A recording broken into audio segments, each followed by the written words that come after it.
भाजपा के एक पूर्व मंत्री ने आपके बारे में कुछ कटाक्ष किए थे और वो कटाक्ष ऐसे कटाक्ष थे जो कि मनीष यादव को चुभे भी होंगे। क्या लगता है कि उस पूर्व मंत्री ने आपकी हार में बड़ी भूमिका निभाई थी? एक निर्दलीय प्रत्याशी को उसने समर्थन दिया स्पेशल कि मनीष यादव यहाँ से चुनाव नहीं जीतना चाहिए।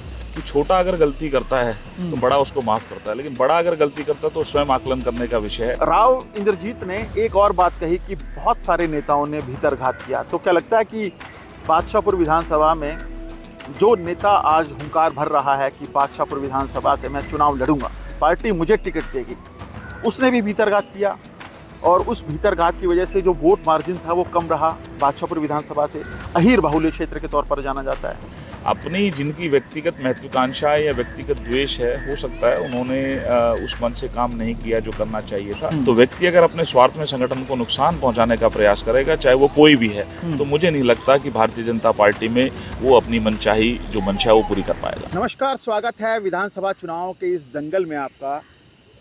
मैं इस वक्त बादशाहपुर विधानसभा में मौजूद हूँ।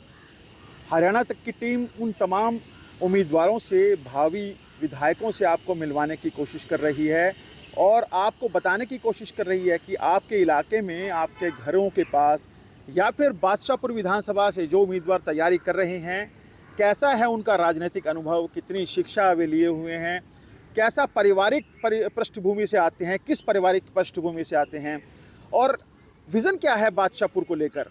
मेरे साथ ऐसी ही शख्सियत मौजूद हैं, मनीष यादव, जो कि 2019 में बादशाहपुर विधानसभा से चुनाव लड़े थे, लेकिन कुछ वोटों के अंतर से चुनाव हार गए। स्वागत है सर हरियाणा तक के इस मंच पर आपका। क्या कहेंगे कि विधानसभा चुनाव का बिगुल बज चुका है, अक्टूबर महीने में विधानसभा चुनाव हो सकते हैं। हम उस मनीष यादव को जानने की कोशिश करेंगे जो मनीष यादव पढ़ाई के बाद विदेश गया, विदेश से फिर वापस लौटा और उसके बाद राजनीति में लगातार सक्रिय है। अपने बारे में बताइए, अपनी पारिवारिक पृष्ठभूमि के बारे में बताइए और ये बताइए कि क्या कुछ आपका ये राजनीतिक अनुभव रहा है, कैसे शिक्षा कहाँ से शुरू की, कहाँ तक गए और अब आपका क्या कुछ विज़न है। देखिए, मैं मूलतः किसान परिवार से हूँ। मेरे दादाजी, मेरे पिताजी, हमारे यहाँ जहाँ आज हम बैठे हैं DLF फेज 2, ये हमारे खेत हुआ करते थे। यहाँ पर उन्होंने खेती की है और बदलते समय के साथ मेरे पिता रियल एस्टेट इंडस्ट्री में आए। उन्होंने रियल एस्टेट का काम किया और गुरुग्राम को एक अच्छा उज्जवल भविष्य देने के लिए एक अच्छे कॉलोनाइज़र को गुरुग्राम में लेके आया जिसका नाम DLF है। और आज अगर आप बात करें, मेरी स्कूली शिक्षा समरफील्ड स्कूल गुरुग्राम से हुई। उसके बाद मैं बैचलर्स की पढ़ाई करने के लिए बेंगलोर गया। वहाँ से मैंने बैचलर्स ऑफ बिजनेस मैनेजमेंट की पढ़ाई की और वहाँ पढ़ाई करने के बाद उसके बाद मैं अमेरिका गया। अमेरिका जाने के बाद मैंने अपनी पोस्ट ग्रेजुएशन की। वहाँ पढ़ने के बाद मैंने कुछ समय अपना व्यवसाय स्थापित किया, व्यवसाय किया और 2009 में मैं वापस लौट के अपने देश आया। मैं जब अमेरिका गया था तो कभी भी अमेरिका सेटल होने के लिए नहीं गया था। एक सोच, एक विजन के साथ गया था कि मैं सुनता था, पढ़ता था कि अमेरिका दुनिया का सबसे सर्वश्रेष्ठ देश है। तो मेरे मन में भी एक ललक थी कि मैं देख के आऊँ कि ऐसी क्या चीज़ है जो उस देश को इतना सर्वश्रेष्ठ बनाने में, देश को दुनिया का सबसे ताकतवर देश बनाने में ऐसी क्या चीज़ है। और मैं वहाँ गया तो मैं बड़ी जिम्मेदारी के साथ ये बात कहता हूँ कि जीवन में हर व्यक्ति को कम से कम एक्सपोजर की दृष्टि से दुनिया घूमना चाहिए। और जब मैं अमेरिका गया, पढ़ाई के दौरान, पढ़ाई के बाद मुझे बहुत कुछ सीखने को मिला। और जो सबसे बड़ी बात यह है कि हमारी भारत की सीमाओं के बाहर भी भारत बसता है। वहाँ अपने भारतीय मूल के लोगों से मिलने के बाद जो मुझे गर्व महसूस हुआ कि अमेरिका जैसे देश को चलाने के लिए जो वहाँ की जो मूल आप कह सकते हैं कि जो रीढ़ की हड्डी है वो भारतीय है। चाहे IT इंडस्ट्री में ले लीजिए, डॉक्टर्स ले लीजिए, नासा के साइंटिस्ट ले लीजिए, हमारे भारत के टैलेंटेड नौजवान युवा जाकर प्रतिभाओं के आधार पर वहाँ विदेशों में, चाहे अमेरिका हो, यूरोप हो, दुनिया का कोई भी देश हो, अगर आप देखेंगे कि वर्ल्ड IT ऑफिस किसी को कहा जाता है तो भारत को कहा जाता है। इसी प्रकार से जब मैं वहाँ पढ़ाई के दौरान मैंने जो सीखा, मेरा एक ही लक्ष्य था कि मेरे माता पिता ने मुझे जो संस्कार दिए, मेरे देश ने जो मुझे शिक्षा दी, मैं उसको वापस आकर एक एसेट के रूप में अपने देश की सेवा करूं। और मैं 2009 में वापस लौटा। वापस लौटने के बाद मैंने सामाजिक जीवन में काम करना शुरू किया। मेरे पिता भारतीय जनता पार्टी से वर्षों से जुड़े थे और मैं RSS से जुड़े थे। जी, संघ उस समय आप ये कह सकते हैं कि भारतीय जनता पार्टी के स्वयंसेवक ही भारतीय जनता पार्टी के कार्यकर्ता के रूप में काम कर रहे थे। और उस समय से जब मैं वापस आया 2009 में, मैंने संगठन में काम करना शुरू किया और मुझे सबसे पहला जो जिम्मेदारी मेरे संगठन ने युवा मोर्चा प्रदेश कार्य समिति सदस्य के रूप में दी और मैंने पूरे 3 वर्ष काम करके हरियाणा के 22 के 22 जिलों में संगठन के में काम किया और मेरे काम के आधार पर संगठन ने मुझे प्रदेश का महामंत्री बनाया। बहुत कम ऐसा होता है कि कार्य समिति को प्रदेश महामंत्री बनाया जाए, लेकिन अपने संगठन में योग्यता के आधार पर कार्यकर्ता को जिम्मेदारी मिलती है। मैं महामंत्री बना और महामंत्री बनने के बाद 3 वर्ष में प्रदेश का अध्यक्ष बना और सबसे कम उम्र के युवा अध्यक्षों में मेरी गिनती होती है कि सबसे कम आयु में युवा प्रदेश अध्यक्ष बनने की जिम्मेदारी संगठन ने मुझे दी।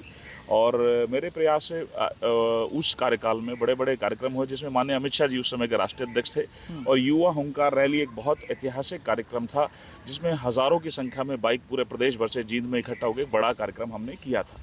और संगठन के समर्पण को देखते हुए, बादशाहपुर की ज़रूरतों को देखते हुए हमारे पार्टी संगठन ने मुझे 2019 में यहाँ से चुनाव लड़ने का अवसर दिया और मैं पूरी जिम्मेदारी के साथ चुनाव लड़ा।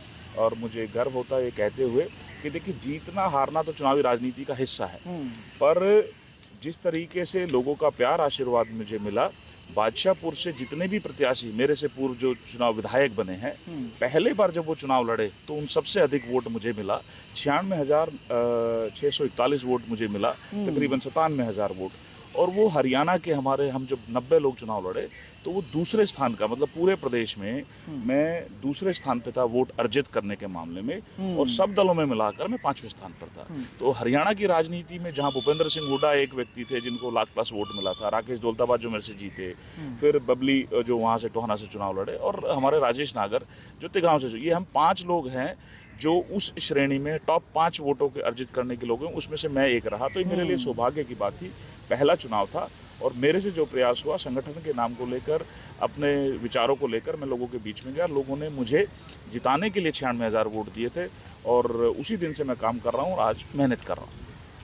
आजकल संसद में चक्रव्यूह की एक बात चल रही है। राहुल गांधी बार बार चक्रव्यूह का एक डिस्कशन कर रहे हैं।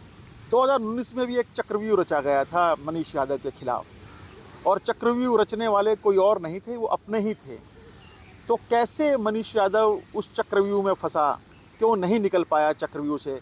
क्या अपनों से लड़ने में मनीष यादव पूरी तरह से फेलियर रहा और उस चक्रव्यूह में फंसा, चुनाव हार गया?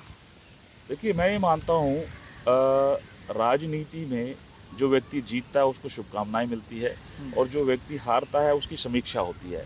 तो हार के बहुत सारे कारण रहते हैं और मैं ये कहता हूँ कि जो 96,641 वोट मिले हैं वो मेरे पार्टी के, मेरे और हम सब कार्यकर्ताओं के प्रयास से मिले हैं। और जो छोटा सा मार्जिन चूक गया है, मैं ये कहता हूँ कि उसकी समीक्षा हमने की है और उसके जो कारण हैं उन कारणों को आइडेंटिफाई किया है। और अब जो आने वाला अक्टूबर का चुनाव है, मैं विश्वास के साथ ये कह सकता हूँ कि इस चुनाव को हम उन खामियों को दूर करके लड़ेंगे भी और जीत के आएंगे। अच्छा, समीक्षा तो आपने की होगी और शायद आप बताना नहीं चाह रहे हैं, लेकिन मैं आपकी जानकारी को थोड़ा सा और बढ़ाता हूँ। भाजपा के एक पूर्व मंत्री ने आपके बारे में कुछ कटाक्ष किए थे और वो कटाक्ष ऐसे कटाक्ष थे जो कि मनीष यादव को चुभे भी होंगे। क्या लगता है कि उस पूर्व मंत्री ने आपकी हार में बड़ी भूमिका निभाई थी? एक निर्दलीय प्रत्याशी को उसने समर्थन दिया स्पेशल कि मनीष यादव यहाँ से चुनाव नहीं जीतना चाहिए। देखिए, राव नरवीर जी जब चुनाव लड़े तो यहाँ से विधायक बने 2014 में और उनको 86,000 के आसपास मत मिला था और मैं पहले बार चुनाव लड़ा और मुझे 96,000 से ऊपर मत मिले हैं। तो जनता ने जवाब दिया कि लोकप्रियता किसकी ज़्यादा है। और मैं अपनी पार्टी संगठन में, चाहे मेरा बड़ा हो या मेरा छोटा हो, मैं सबका सम्मान करता हूँ। और जब चुनाव पार्टी ने लड़ाना है, वोट जनता ने देनी है, तो प्रतिस्पर्धा होनी चाहिए, कटाक्ष नहीं होना चाहिए, ऐसा मेरा मानना है। और उन्होंने क्या कहा वो मैंने सुना नहीं, मैंने देखा नहीं, लेकिन आपके माध्यम से मुझे जानकारी मिली है। और मैं ये कहता हूँ कि छोटा अगर गलती करता है तो बड़ा उसको माफ़ करता है, लेकिन बड़ा अगर गलती करता है तो स्वयं आकलन करने का विषय है। वो क्या उन्होंने कहा है और क्या उन्होंने किया है ये सब जानते हैं। मेरा सिर्फ इतना ही कहना है कि सकारात्मक राजनीति का प्रयास होना चाहिए, क्योंकि अंततः हमारा लक्ष्य जनता की सेवा करना है और सेवा सच्चे मन से वही कर पाएगा जिसका उद्देश्य सत्ता नहीं सेवा है। और मेरा ये लक्ष्य है कि मैं अपने जीवन में जो कुछ अर्जित करके मेरे परिवार और मेरे संगठन ने जो संस्कार दिए हैं, मैं उसको सेवा के रूप में अपनी विधानसभा के लोगों के बीच में काम करना चाहता हूँ। और आपको ध्यान होगा, आपने भी 2019 के मेरे चुनाव में आप पूरा समय मेरे साथ रहे। मैंने अपने लोगों में जनसभाओं में, कार्यक्रमों में ये वायदा किया था कि मैं, आप मुझे बनाकर भेजिए, जिताकर भेजिए, मैं आपको इस वोट को सेवा के रूप में लौटाऊंगा। और जिन 1 लाख, तकरीबन 1 लाख लोगों ने मुझे वोट दिया, वो इस बात के साक्षी हैं कि पिछले पौने 5 वर्षों के अंदर, चाहे वो कोविड का समय हो, चाहे कोविड के बाद का समय हो, सरकार हमारी थी। मैंने निरंतर लोगों के बीच में रहकर लोगों की सेवा करने का काम किया है। और जिस दिन परिणाम आया था, मैंने उसी दिन से 2024 के चुनाव की तैयारी शुरू कर दी थी। और अब मेरी पार्टी मुझे आशीर्वाद देगी और जनता मुझे वोट देगी, ऐसा मेरा विश्वास है। अच्छा, राव नरबीर ने ये भी कहा कि पार्टी ने एक ऐसे नेता को टिकट दिया था जो सरपंची का चुनाव नहीं लड़ सकता था। क्या लगता है कि जिस उम्मीदवार ने पहली बार चुनाव लड़ा, 95,000 से ज़्यादा वोट लिए, तो मनोबल कहीं ना कहीं डाउन होता है? 2024 की तैयारियों में जुटे हैं आप लोग। देखिए, जैसा कि आप देख सकते हैं कि नरेंद्र मोदी जी के नेतृत्व में भारतीय जनता पार्टी की एनडीए की तीसरी बार केंद्र में सरकार बनी है। और वर्तमान में नायब सैनी जी के नेतृत्व में अमित शाह जी ने सार्वजनिक रूप से इस बात की घोषणा की है पंचकुला के कार्यक्रम में कि हम तीसरे बार हरियाणा में उनके नेतृत्व में सरकार बनाने जा रहे हैं। और अगर बात करें कि किस व्यक्ति ने पूर्व में क्या चुनाव लड़ा है, हर चुनाव अपने आप में एक नया चुनाव होता है।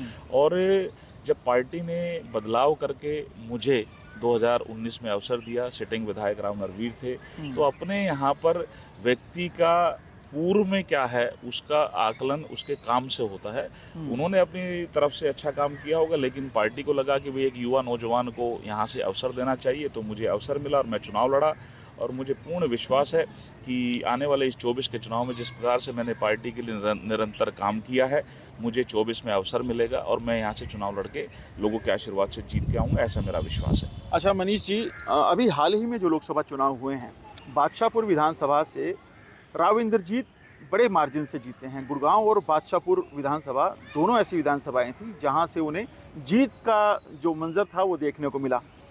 लेकिन राव इंद्रजीत ने एक और बात कही कि बहुत सारे नेताओं ने भीतरघात किया। तो क्या लगता है कि बादशाहपुर विधानसभा में जो नेता आज हुंकार भर रहा है कि बादशाहपुर विधानसभा से मैं चुनाव लड़ूंगा, पार्टी मुझे टिकट देगी, उसने भी भीतरघात किया और उस भीतरघात की वजह से जो वोट मार्जिन था वो कम रहा। बादशाहपुर विधानसभा से अहीर बाहुल्य क्षेत्र के तौर पर जाना जाता है। देखिए, जो ये लोकसभा चुनाव अभी 2024 में हमारा हुआ, उसमें राव इंद्रजीत जी हमारे अब से नहीं, पिछले कितने वर्षों से छठी बार वो चुनाव लड़े हैं लोकसभा का। और एक, मैं कहता हूँ, हरियाणा ने देश की राजनीति में वो एक राजनीतिक स्तंभ है।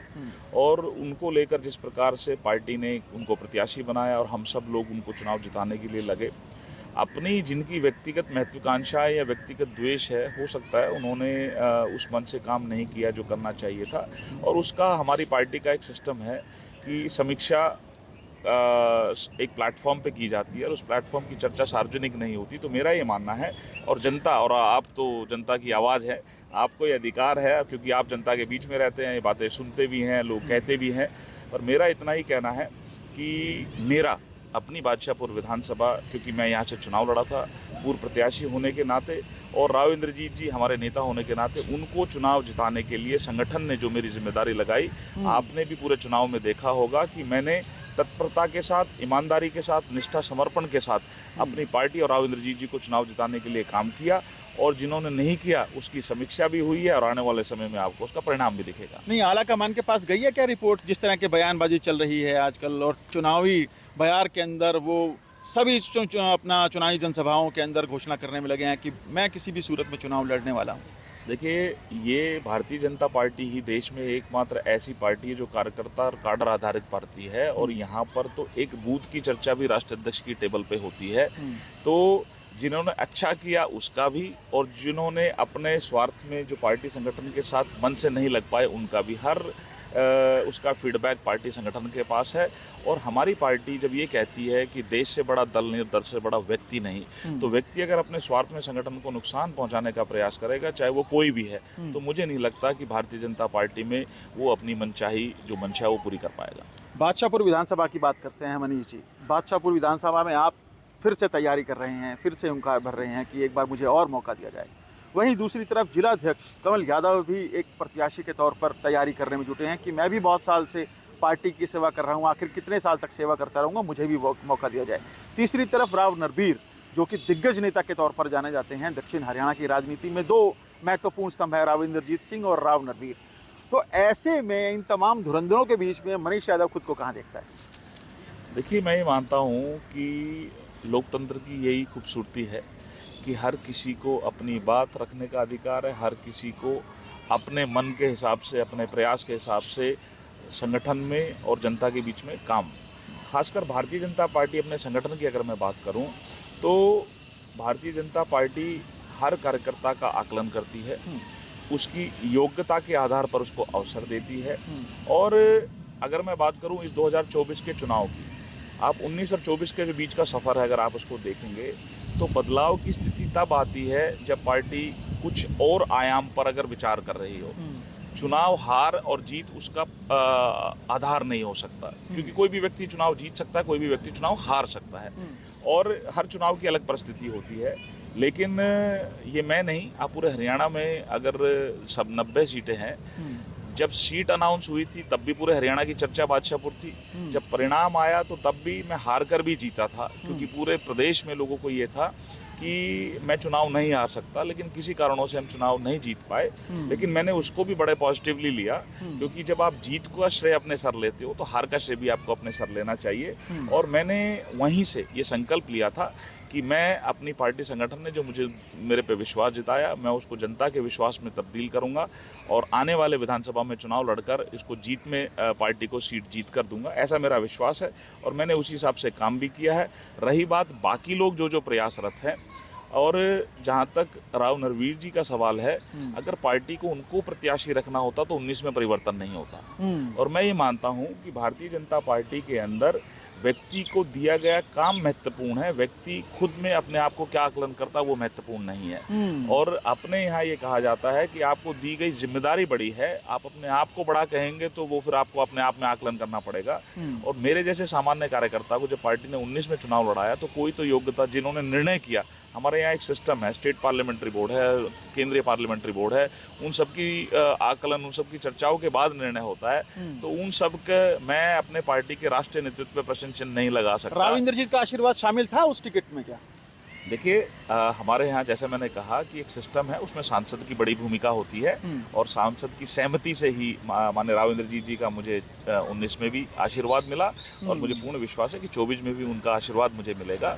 और उनके आशीर्वाद से, उनके सहयोग से, पार्टी के आशीर्वाद, पार्टी के सहयोग से मुझे टिकट मिले, और टिकट मिलने के बाद मैं जनता से आशीर्वाद लेके जीत के आऊँ और जीत के आऊँगा, ऐसा मेरा विश्वास है। अच्छा, बादशाहपुर विधानसभा के विज़न की बात करते हैं। हालांकि प्रदेश के अंदर जो चुनाव होना है, भारतीय जनता पार्टी उसके लिए घोषणा पत्र ज़रूर तैयार करेगी और जारी भी करेगी, लेकिन बादशाहपुर के लिए मनीष यादव का क्या कुछ घोषणा पत्र है?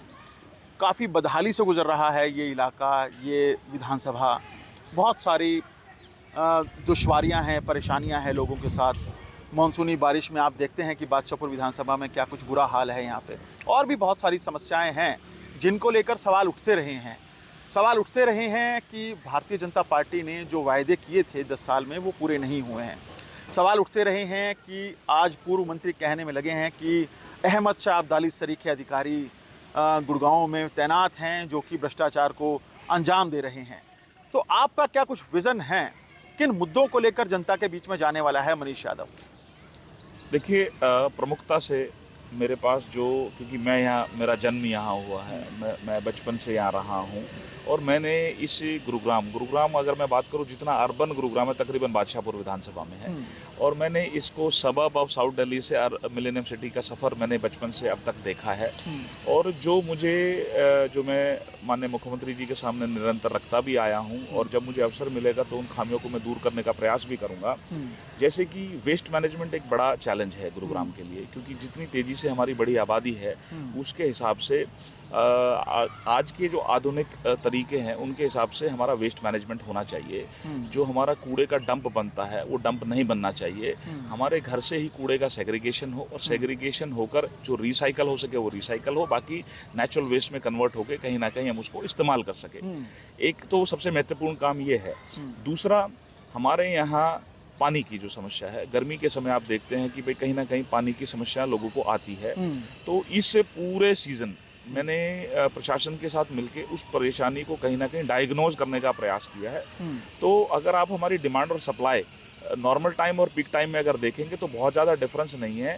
उसमें सबसे बड़ा जो कारण है जो वाटर लीकेज है, कि मतलब हमारे घरों में जो पानी आता है, मेरे घर में पानी आ गया, आने के बाद मेरे घर का पानी टैप चल रहा है, नालियों में बह रहा है, सड़कों पे बह रहा है, मैं उससे गाड़ी भी साफ कर रहा हूँ। तो वो एक बड़ी समस्या गुरुग्राम के अंदर है। तो अपने स्थानीय लोगों को लेकर और प्रशासन को लेकर उसकी एक कोई ठोस योजना बनाई जाए ताकि पानी की लीकेज को बंद किया जाए और लोगों की ज़रूरतों के हिसाब से पानी उनको पहुँचाया जाए। उसके साथ साथ रेन हार्वेस्टिंग, मतलब आप ये देखिए कि जब गुरुग्राम में बरसात होती है तो गुरुग्राम पानी पानी होता है। उसका सबसे बड़ा कारण ये है कि गुरुग्राम के अंदर सीवेज मैनेजमेंट तो है लेकिन रेन हार्वेस्टर जो मेन ड्रेन्स है वो है, लेकिन उनको कनेक्टिंग ड्रेन्स नहीं है। अगर मेरे घर पे हमने सरकार ने प्रोविजन बनाया हुआ है कि जो हमारे अब जो रेजिडेंशियल जो घर बनते हैं उनके अंदर हर घर में अपना रेन हार्वेस्ट होना चाहिए, लेकिन कहीं ना कहीं उसको आगे कनेक्ट करके और मेन ड्रेन तक ले जाने के लिए सरकार को इंटरनल प्लानिंग करनी पड़ेगी और उस बरसात के पानी को हम रिचार्ज करने के लिए ज़मीन में भेज सके ताकि ये बरसाती पानी वेस्ट ना हो।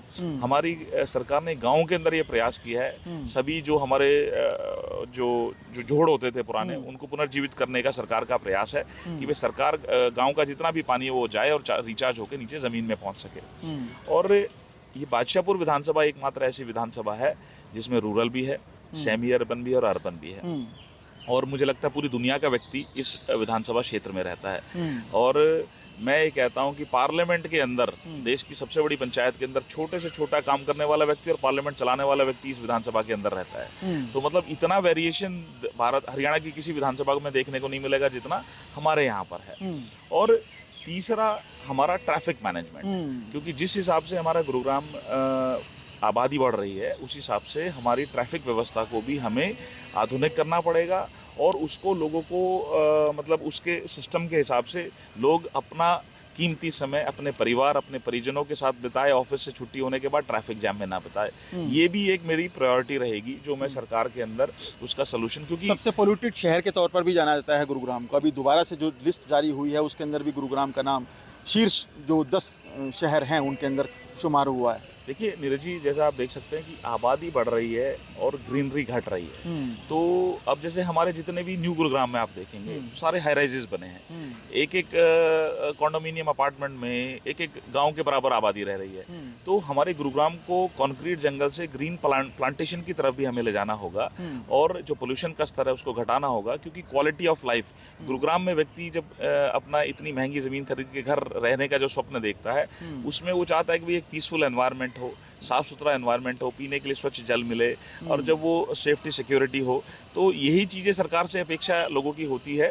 और मैं बड़ी जिम्मेदारी के साथ ये कहता हूँ कि जब 2014 में हमारी सरकार आई तो मुझे याद है जब हम लोगों से मिलते थे तो न्यू गुरुग्राम के अंदर लोग गाँव के गलियों से रास्ते निकलकर, हुड्डा सरकार ने उस समय बिल्डरों की सरकार बन के काम किया और खुद भूपेंद्र सिंह हुड्डा प्रॉपर्टी डीलर बन गए और उन्होंने इस बात की चिंता नहीं की कि जो ये नया मास्टर प्लान हम इंट्रोड्यूस कर रहे हैं उसके लिए पहले इंफ्रास्ट्रक्चर होना चाहिए, सड़कें होनी चाहिए, पीने के लिए पानी होना चाहिए, लोगों को सीवेज डिस्पोजल के लिए सीवेज होना चाहिए। ना सड़क थी, ना पानी था, ना सीवेज था। लोगों को आपने बिल्डर ने एक जंगल में अपार्टमेंट खड़ा करके उनको पोजीशन दे दी कि आप रहिए, तो उन्होंने पानी से टैंकरों से पानी मंगवाया, सीवेज का डिस्पोजल उन्होंने टैंकरों से कराया और गलियों से गाँवों से निकलकर अपने घर तक पहुँचते थे। तो उसको कहीं ना कहीं हमारी सरकार ने पिछले 10 वर्षों के अंदर दूर किया है और आप ये मान सकते हैं कि हिस्टोरिक द्वारका एक्सप्रेसवे जो पूरे न्यू गुरुग्राम को कनेक्ट करता है वो उनकी लाइफलाइन है।